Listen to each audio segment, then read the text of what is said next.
पुराने ज़माने की बात है। राजस्थान के करीब एक गांव था। इस गांव में एक बूढ़ा आदमी रहता था जिसे हकीम अल्लाह दिता कहते थे। वो बहुत नेक और खुदा तरस इंसान था। इसने अपने दिन अल्लाह से दुआएं मांगते गुजारे हैं और लोगों की मदद करना इसकी ज़िंदगी का तरीका था। हकीम अल्लाह दिता का एक बेटा था जिसका नाम अजमल था, जिसकी उम्र सिर्फ 10 साल थी। अजमल बहुत ज़हीन और मेहनती लड़का था। वो सुबह मदरसे में कुरान पढ़ता और शाम को अपने वालिद की दुकान पर अपने वालिद के साथ काम में मदद करवाता। अल्लाह दिता के गांव के चौराहे में एक छोटी सी दुकान थी जहां वो जड़ी बूटियां और अदवायात फरोख्त करता था। इनके इल्म की वजह से लोग दूर दूर से इलाज के लिए आते थे। अगर कोई गरीब होता तो इससे मुआवजा नहीं लिया जाता था। इनका मानना था कि अल्लाह ने हमें इल्म दिया है, इसलिए लोगों की खिदमत करना हमारा फ़र्ज है। एक दिन आसमान पर बादल छा गए और तेज़ बारिश शुरू हो गई। बारिश इतनी हुई कि नदी का पानी शहर में दाखिल हो गया। लोगों को अपना घर बार छोड़ना पड़ा। अल्लाह दिता और अजमल भी परेशान थे। अल्लाह दिता ने अजमल से कहा, बेटा ये अल्लाह की मर्जी है, हमें सब्र करना चाहिए। अजमल ने अपने वालिद से कहा कि अगर अल्लाह मेहरबान है तो वो हमें इतनी तकलीफ क्यों दे रहा है।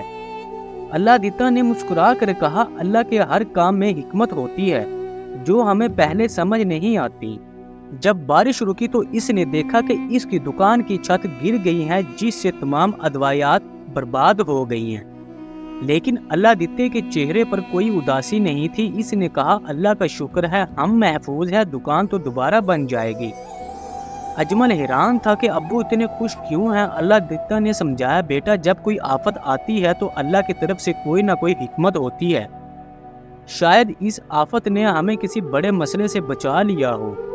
अगले दिन अल्लाह दिता और अजमल नई दुकान के लिए जगह ढूंढने के लिए शहर गए। इन्होंने शहर के दूसरे हिस्से में एक छोटी सी दुकान किराए पर ली जहां पानी आसानी से नहीं पहुंच पाता था। ये बाजार के वस्त में दुकान थी जहां लोगों की बेहतात बहुत थी। जैसे ही इन्होंने नई दुकान खोली, पुरानी दुकान से ज्यादा लोग नई दुकान पर आने लगे। अल्लाह दिता की दवाइयाँ दूर दूर तक मशहूर हुई और चंद ही दिनों में इसकी आमदनी दुगनी हो गई। एक शाम अजमल ने पूछा, अब्बू क्या आप जानते थे कि बारिश की वजह से हमारी दुकान बर्बाद होना हमारे लिए अच्छा निकलेगा। अल्लाह दिता ने जवाब दिया, नहीं बेटा, मैं सिर्फ अल्लाह पर भरोसा किया था। सब कुछ इसकी हिकमत से होता है। बाज़ औक़ात चीज़ें फ़ौरन समझ नहीं आती, लेकिन वक्त के साथ साथ सब कुछ वादिया हो जाता है। चंद माह गुजरने के बाद दुकान अच्छी तरह चलने लगी। फिर एक दिन एक मुसाफिर आया, अल्लाह दिता का पुराना दोस्त अब्दुल्ला। इसने खत भेजा था उस मुसाफिर के हाथ। वो मदीना में बीमार है और अल्लाह दिता से मिलना चाहता है। अल्लाह दिता ने मदीना जाने का फैसला किया। इसने अजमल से कहा, बेटा मैं अंकल अब्दुल्ला से मिलने जा रहा हूँ, तुम कुछ दिन दुकान संभाल लो, अम्मी तुम्हारी मदद करेगी।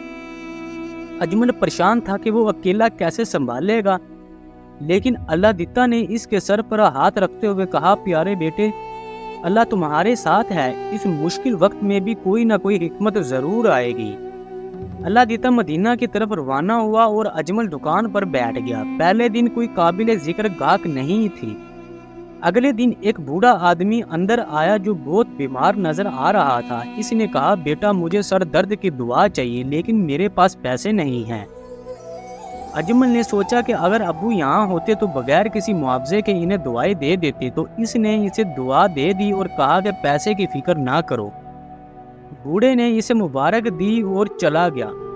तीसरे दिन बूढ़ा आदमी अपने बेटे के साथ वापस आया, जो एक अमीर आदमी था। इसने अजमल की तारीफ की और दुकान से बहुत सी दवाइयाँ खरीदी। उसके बाद वो रोज आने लगा। एक दिन इसने इसे बताया कि वो शहर के गवर्नर के लिए काम करता है। वो बीमार था। अजमल ने इसे कुछ जड़ी बूटियां दी और इसे पानी में उबाल कर अफसर को देने का कहा। अल्लाह के हुक्म से अफसर सेहतयाब हो गया। वो खुद दुकान पर आया और अजमल से मिला। इसने कहा, बेटा तुमने मेरी जान बचाई, मैं चाहता हूँ कि तुम हमारे शहर का सरकारी डॉक्टर बन जाओ।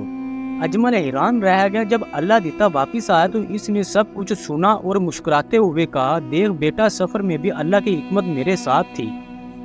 हकीम साहब, अगर मैं यहाँ होता तो आपसे कभी मुलाकात ना होती। ये कहानी हमें सिखाती है कि अल्लाह की हर बात में हिकमत पोशीदा है। بعض اوقات جو چیزیں ہمارے لیے پریشانی کی طرح معلوم ہوتی ہے وہ ہمارے لیے خیر کا ذریعہ بن جاتی ہے۔ اللہ ہمیشہ اپنے بندوں کے لیے بہترین فیصلے کرتا ہے، چاہے ہم انہیں فوری طور پر نہ سمجھ پائیں۔ ہمیں صرف صبر اور یقین کی ضرورت ہے کہ اللہ ہمارے ساتھ ہے۔ پوری کہانی سننے کے لیے آپ سب دوستوں کا بہت شکریہ۔ آپ کو یہ کہانی کیسی لگی پلیز کمنٹس میں اپنی رائے دیں، اور ہمارا channel story T V official کو سبسکرائب کریں، بیل آئیکن کا بٹن دبائیں تاکہ ہر آنے والی نئی ویڈیو بآسانی آپ تک پہنچتی رہے۔